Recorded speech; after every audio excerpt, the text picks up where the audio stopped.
Hi friends, so this is your social sir. Welcome to నా social class.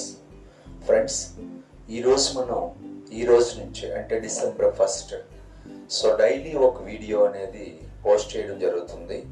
ప్రత్యేకించి ఎవరి కోసం అండి అంటే మన 10th స్టూడెంట్స్ ఎవరైతే 10th క్లాస్ సోషల్ సబ్జెక్ట్ అంటే భయపడుతూ ఉన్నారో వాళ్ళ కోసం ప్రత్యేకించి ఒక more than 10 questions 1 mark questions. ఎందుకంటే సోషల్ సబ్జెక్ట్లో హైయెస్ట్ స్కోర్ చేయాలనుకునే వాళ్ళకి పెద్ద ఆటంకంగా ఉండేది ఏంటంటే 1 మార్క్ క్వశ్చన్స్ అండి.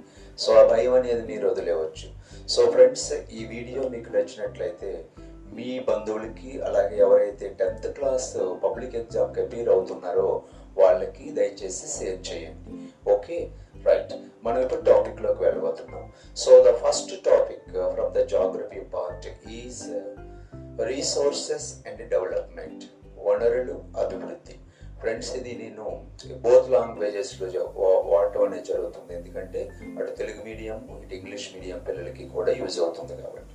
So first question C, give any 2 examples for renewable resources.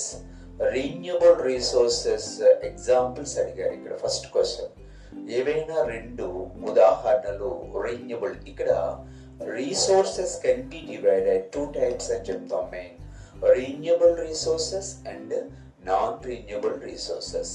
Of course మీరు లెసన్ చెప్పేటప్పుడు వినే ఉంటారు, ఇక్కడ మనకి ఆన్ ద బేసిస్ ఆఫ్ ఎగ్జాస్టిబిలిటీ అని, on the basis of origin అని, ఇలా మనకి ఒక డివైడింగ్ అనేది ఉంది. అందులో రెన్యూబుల్ రీసోర్సెస్ కి 2 ఎగ్జాంపుల్స్ అడిగాడు. ఏంటంటే అవి solar energy, tidal energy and wind energy.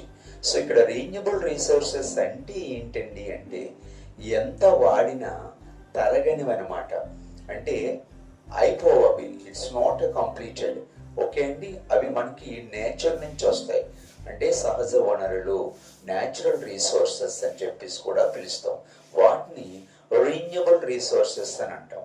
Example solar energy, tidal energy and wind energy. Second question, wind blows loose soil or flat or sloping land known as. ఇక్కడ గాలి వీయటం వల్ల నేల అనేది ఒక ఎరోషన్ అంటే క్రమక్షయానికి గురవుతుంది. ఏ ఎరోషన్ అంటారండి దీన్ని అంటే విండ్ ఎరోషన్ అని అంటాం. ఇక్కడ మనకు main wind erosion, soil erosion అని చెప్పేసి పిలుస్తాం మనం. అంటే నీరు ద్వారా నేల కోరివేతకు గురైనట్టయితే దాన్ని సాయిల్ ఎరోషన్ అని చెప్పేసి పిలుస్తాం. ఇక్కడ గాలి ద్వారా నేల కోరివేతకు గురైనట్లయితే దాన్ని విండ్ ఎరోషన్ అని చెప్పేసి పిలుస్తాం. Next, which type of soil is ideal for growing cotton. అంటే ఇక్కడ కాటన్ క్రాప్ అనేది బాగా పండటానికి ఏ సాయిల్ అనుకూలంగా ఉంటుంది? So the soil is black soil. ఏ సాయిల్ అండి? ద కాటన్ క్రాప్ అనగానే మనకి బ్లాక్ సాయిల్ అనేది గుర్తుకు రావాలి. Next, find the odd one. So ఈ టైప్ ఆఫ్ క్వశ్చన్ అనేది రావటం జరుగుతుంది పబ్లిక్ లో. ఇక్కడ విండ్, వాటర్, ఫారెస్ట్, మెటల్ అని ఇచ్చాడు. ఇందులో మనకి డిఫరెంట్ గా ఉన్నటువంటి పదం ఏంటండి? విండ్, ఇది నేచర్. వాటర్ కూడా నేచర్ నుంచి, ఫారెస్ట్ కూడా nature. Metal is the minerals, ఇది ఒక ఖనిజ సంపదకి సంబంధించింది. కాబట్టి ఈ 3 కూడా నేచురల్ రీసోర్సెస్ అయితే ఇది మాత్రం డిఫరెంట్. సో ఇందులో ఆడ్ వన్ ఏంటి సార్ అంటే metal is right answer. Next one, give an example for recyclable resources. ఇక్కడ మనకి రీసోర్సెస్ రీసైక్లబుల్, నాన్ రీసైక్లబుల్. అంటే ఉపయోగించినటువంటి వనరుని మరలా తిరిగి మనం రీసైక్లింగ్ చేసుకోవచ్చు, పునరావృతం చేసుకోవచ్చు. సో అలాంటి వాటికి ఎగ్జాంపుల్స్ అడిగాడు. సో రీసైక్లబుల్ రీసోర్సెస్ ఏంటి sir? Glass, paper and plastic. వీటిని మరలా మనం రీయూజ్ చేయొచ్చు అనమాట. నెక్స్ట్, ఇక్కడ 6th క్వశ్చన్ చూడండి. మెటల్స్ అనేవి రీసైక్లబుల్ రీసోర్స్, మరి ఫాసిల్ ఫ్యూయల్ అనేది నాన్ రీసైక్లబుల్. ఏమండి, metal is the recyclable, fossil fuels అనేవి non recyclable. Okay, next one, the first earth summit. ఇది చాలా సార్లు అడిగారండి పబ్లిక్ లో. The first earth summit was held in the year. ఇది ఇక్కడ మనకి ఈ రీసోర్సెస్ ని కన్జర్వ్ చేయడానికి ప్రపంచంలో ఉన్న దేశాలన్నీ కూడా ఒక దగ్గర మీట్ అవ్వటం అనేది జరిగింది. So they conducted one conference, అంటే ఒక మీటింగ్ అనేది కండక్ట్ చేశారు. How can we protect the ఎన్వైరన్మెంట్ని ఎలా ప్రొటెక్ట్ చేయాలనే ఉద్దేశంతో. సో దానికి ఎక్కడిసారి జరిగిందంటే ఫస్ట్ 1992 బ్రెజిల్లోని ఒక city, one of the city which is called as Rio de Janeiro. Rio de Janeiro అనే సిటీ అనేది బ్రెజిల్లో ఉంది. అక్కడ ఫస్ట్ ఎర్త్ సమిట్ అనేది కండక్ట్ చేయడం జరిగింది. అయితే 2022లో ఎక్కడ జరిగింది సార్ ఈ ఎర్త్ సమిట్ అనేది అంటే స్టాక్ హోమ్లో జరిగిందండి. Stock home, it is in Sweden. Sweden దేశంలోని స్టాక్ హోమ్ అనే ప్రాంతంలో అనే సిటీలో నెక్స్ట్ ఎర్త్ సమిట్ ఏంటండి 2022 ఎర్త్ సమిట్ అయితే స్టాక్ హోమ్, 1992 ఎర్త్ సమిట్ అయితే Rio de Janeiro Brazil. Next question, what should be percentage of forest in geographical area? Okay అండి, so అటవీ శాతం అనేది అడిగాడు. ఎంత ఉండాలి సార్ అంటే 33% ఆర్ 1/3. ఓకే అండి, 33% should be a forest in geographical area ఏ దేశానికి. Next, who was the author of the book small is beautiful? ఈ పుస్తకానికి రచయిత ఎవరైనా అడిగారండి. ఇది చాలా ఇంపార్టెంట్. మీకు టెక్స్ట్ బుక్లో చూసినట్లయితే ఫ్రెండ్స్, టెక్స్ట్ బుక్లో, అకాడమీ టెక్స్ట్ బుక్లో బాక్స్ ఇన్ఫర్మేషన్ అనేది ఉంటుంది. అది కంపల్సరీ ప్రిపేర్ అవ్వాలి, అది కంపల్సరీ చదవాలి.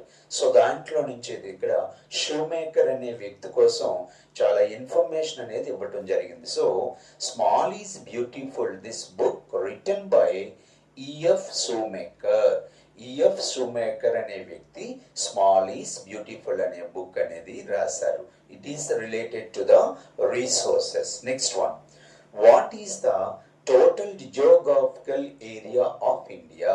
మన భారతదేశం యొక్క విస్తీర్ణం అడిగాడండి. టోటల్ జియోగ్రాఫికల్ ఏరియా అనేది ఎంత ఉంది? 3.28 million square kilometres. The total geographical area of India is 3.28 million square kilometers. Next, what is Agenda 21? So it is continuous towards to the, ఇక్కడ ఏదైతే ఎర్త్ సమిట్ అనేది జరిగిందో 1992లో దానికి కంటిన్యూగా అజెండా 21 అనేది కంటిన్యూ చేశారు. సో దీని ఉద్దేశం ఏంటంటే it is the plan of action to achieve sustainable development. So Agenda 21 is the plan of action to achieve sustainable development. So ఇక్కడ సస్టైనబుల్ డెవలప్మెంట్ అంటే ఏంటంటే ప్రజెంట్ ఉన్నటువంటి రీసోర్సెస్ని ఇప్పుడున్నటువంటి ప్రజలు ఉపయోగిస్తూ వాటిని మరలా ఫ్యూచర్ జనరేషన్ వరకు దాయాలి. ఓకే, ఫ్యూచర్ జనరేషన్ వరకు వాళ్ళకు కూడా ఉపయోగపడేటట్టు మనం చూడాలి. అంటే మనం ఇప్పుడు డిస్ట్రాయ్ అనేది చేయకూడదు. We should be conserve the resources. Okay అండి, so next one, so that is the aim of the agenda 21. What is the Gandhiji voice? ఇక్కడ Mahatma Gandhi given one quotation about the resources. What is that? There is enough for everybody's need. ఇక్కడ resources ఉద్దేశించి చెప్పారు ఆయన. There is enough for everybody's need and not for anybody's greed. Okay అండి, there is enough for everybody's need and not for anybody's greed. ఈ మాట అన్నది ఎవరంటే Mahatma Gandhi. Next, what is the main cause of land degradation in Punjab? పంజాబ్లోని land డిగ్రేడేషన్కి main cause ఏంటండి అంటే that is the over irrigation. Okay అండి, over irrigation is the main cause in Punjab to get that to cause of land degradation. Okay అండి, so ఇక్కడ మనం పంజాబ్ని చూడొచ్చండి.